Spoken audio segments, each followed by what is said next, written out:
Well, back at it again, and you already know what it is. Time for another week of Bible Talk.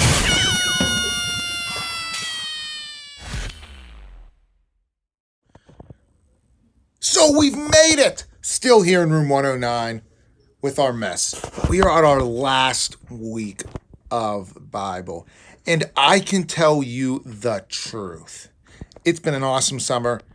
We've done some great lessons, but this, when it comes to Mr. Rob's heart, this is one of the lessons that I think if we take to mind and we take to heart, more importantly, it can truly change the world.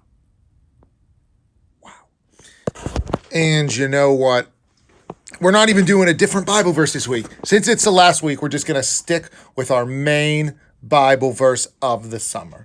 The greatest commandments are: love the Lord your God with all your heart, with all your soul, with all your mind, with all your strength. And second, love your neighbor as yourself. There is no commandment greater than these. So that perfectly plays in to what we've been talking about all summer. Love your neighbor as yourself, and how we can change the world through this idea of love.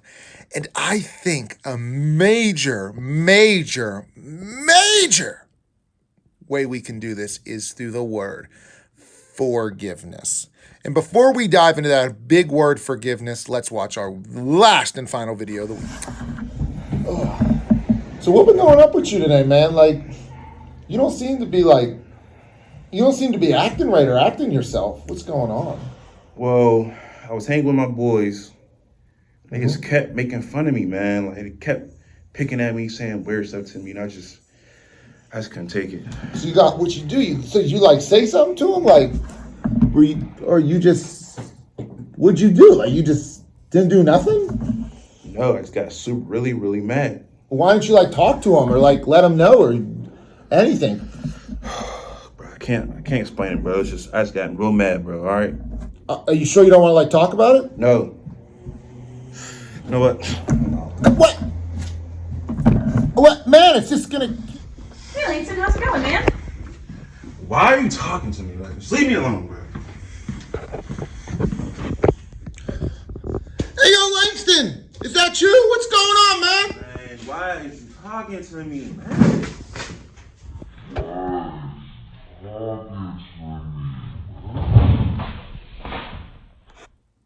Okay, so you might be asking yourself, what does Mr. Langston getting mad have to do with forgiveness?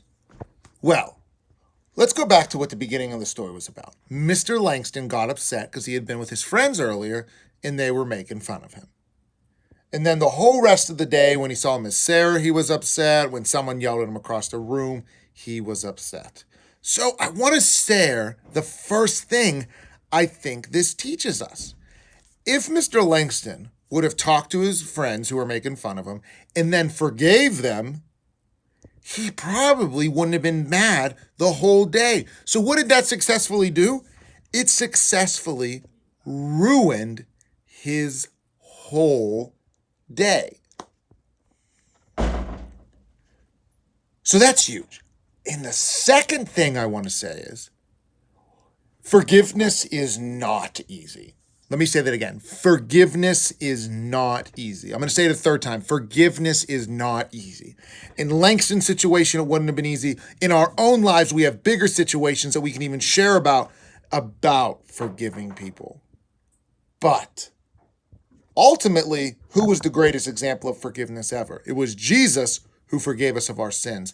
But even beyond that, I think if we can step to a place in our lives, and this is so hard for me and for everyone, where we can learn to forgive people, it does not just free us, and just like Mr. Langston's situation, make us not have a horrible day or a horrible life or a horrible week or whatever. It can change the world and start changing everything else. And a huge thing, Mr. Rogers, who we've been talking about all summer, a great Christian man, and Jesus, obviously the Son of God, both of them over and over again talk about this power of forgiveness and forgiving people. And both of them, Jesus, obviously the greatest, Mr. Rogers did it over and over again in his own life, forgave people. Because we learned, now let's go way back to the first week. We learned, what did they used to call Mr. Rogers? Fatty Freddy when he was in school. Now, what could he have done? He could have harbored and kept anger inside of him because of that, but instead he forgave them, and look at how awesome of a life he has. All right, it's been a great summer, great doing all this. We're not done yet. Your teachers have some stuff you're going to talk about right now to talk about this topic more. But thanks so much for plugging in, and I would say see you next week, but this is the last week. It's been good. See you next summer.